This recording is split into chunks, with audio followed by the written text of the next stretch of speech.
4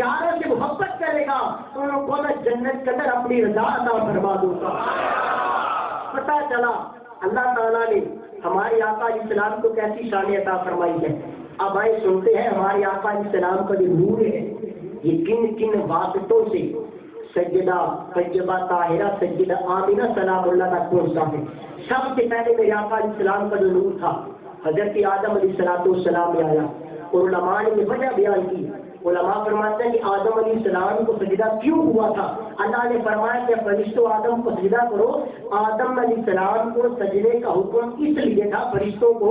آدم کو سجدہ کرو اس لیے کہ کان فی جبہتہ نور محمد صلی اللہ علیہ وسلم، ان کی پیشانی میں میرے آقا کا نور چمک رہا تھا۔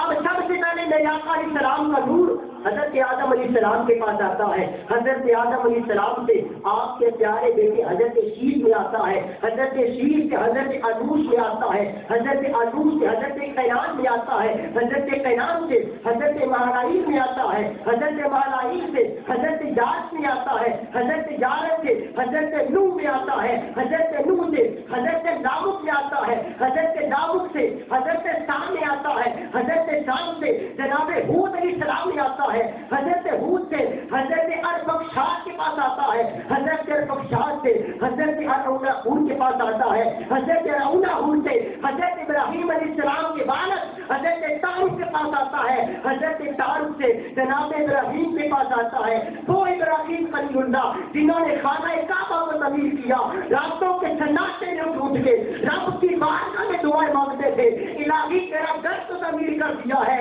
اس گھر کو آباد کرنے والا اپنا محبوب دنیا میں بھیج دے۔ حضرت ابراہیم علیہ السلام میں جب نور آیا، آپ سے جناب اسماعیل ذبیح اللہ میں آیا، حضرت اسماعیل سے حضرت کیدار میں آیا، حضرت کیدار سے حضرت حبل میں آیا، حضرت حبل سے حضرت ثابت میں آیا، حضرت ثابت سے حضرت یسعا میں آیا، حضرت یسعا سے حضرت اور میں آیا، حضرت اور سے حضرت آد میں آیا، حضرت آد سے حضرت لوئی میں آیا، حضرت لوئی سے حضرت کیدار کے پاس آیا، حضرت کیدار سے حضرت فہر میں آیا، حضرت فہر سے حضرت غالب میں آیا، حضرت غالب سے حضرت کعب میں آیا، حضرت کعب سے حضرت قصا میں آیا، حضرت قصا سے حضرت مرزا میں آیا، حضرت مرزا سے جناب عبد مناف کے پاس آیا، عبد مناف سے حضرت وہب میں آیا جو میرے آقا کے نانا جان تھے، حضرت وہب سے سیدہ برکہ بنت عزاب کے پاس آیا، حضرت برکہ سے جناب ہاشم میں آیا، حضرت ہاشم سے جناب عبد المطلب میں آیا جو میرے کریم آقا کے دادا جان تھے، حضرت عبد المطلب سے حضرت عبداللہ میں آیا، حضرت عبداللہ سے سیدہ طیبہ طاہرہ سیدہ آمینہ میں آیا۔ میرے دوستوں سرکار کا مینار بنانے والوں حضرت آدم علیہ السلام ہوتا ہوتا حضرت عبداللہ تک آیا، حضرت عبداللہ سے سیدہ آمینہ میں آیا، اور سیدہ آمینہ سے جب وہ نور چمکا تو بنا محمد رسول اللہ۔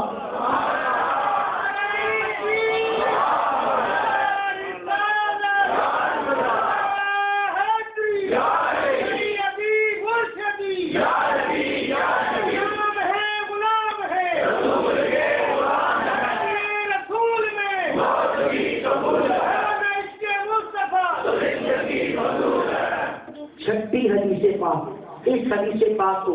جامع المعجزات کے اندر امام رحاوی علیہ رحمہ اور مصنف عبد الرزاق کے اندر امام عبد الرزاق علیہ رحمہ اور دیگر کتابوں کے اندر بھی حدیث پاک موجود ہے۔ بڑی ایک منفرد انوکھی حدیث پاک، توجہ فرمائیں، انشاءاللہ بڑا مزہ آئے گا کہ اللہ تبارک و تعالیٰ نے ایک درخت پیدا کیا ہے جس درخت کا نام اللہ تعالیٰ نے شجر الیقین رکھا ہے۔ اس درخت کے اوپر ہمارے آقا علیہ السلام کے نور کو ایک طاؤس، یہ طاؤس عربی زبان کا لفظ ہے، اس کا معنی ہے مور، یعنی ہمارے آقا کے نور کو مور کی شکل میں اس درخت شجر الیقین کے اوپر بٹھا دیا۔ میرے آقا علیہ السلام کا نور 70,000 سال اللہ کی تسبیح بیان کرتا رہا۔ 70,000 سال کے بعد اللہ تبارک و تعالیٰ نے جب آئینہ حیات سامنے رکھا تو میرے آقا علیہ السلام کے نور نے جب اپنے حسن و جمال کو دیکھا تو اللہ کی بارگاہ میں 5 سجدے کیے۔ یہی وجہ ہے کہ امت محبوب نے 5 نمازیں برقرار پائی۔ اب جب ہمارے آقا علیہ السلام نے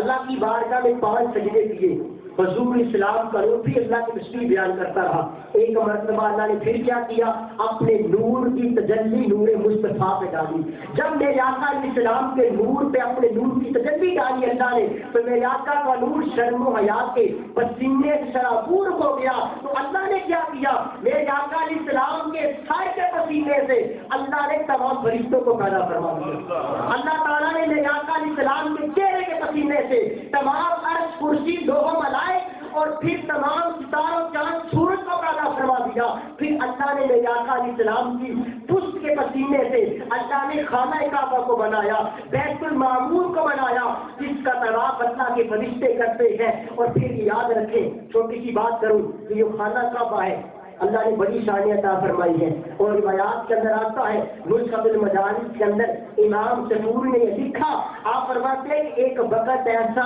آئے گا کہ خانہ کعبہ اللہ کی بارگاہ میں عرض کرے گا، مولا مجھے اجازت ہے میں بھی تیرے محبوب کا شہر مدینہ دیکھوں. اب اللہ تعالیٰ کو اپنے محبوب سے کتنا پیار ہے، اللہ تعالیٰ خانہ کعبہ کو اجازت عطا فرما دے گا. آپ فرماتے ہیں ایک وقت آئے گا کہ خانہ کعبہ مکہ المکرمہ سے مدینے کا سفر کرے گا. جب مدینہ پاک میں جائے گا، حضور کے جانیوں کے سامنے سلام پیش کرے گا اور کہے گا، یا رسول اللہ صلی اللہ علیہ وسلم،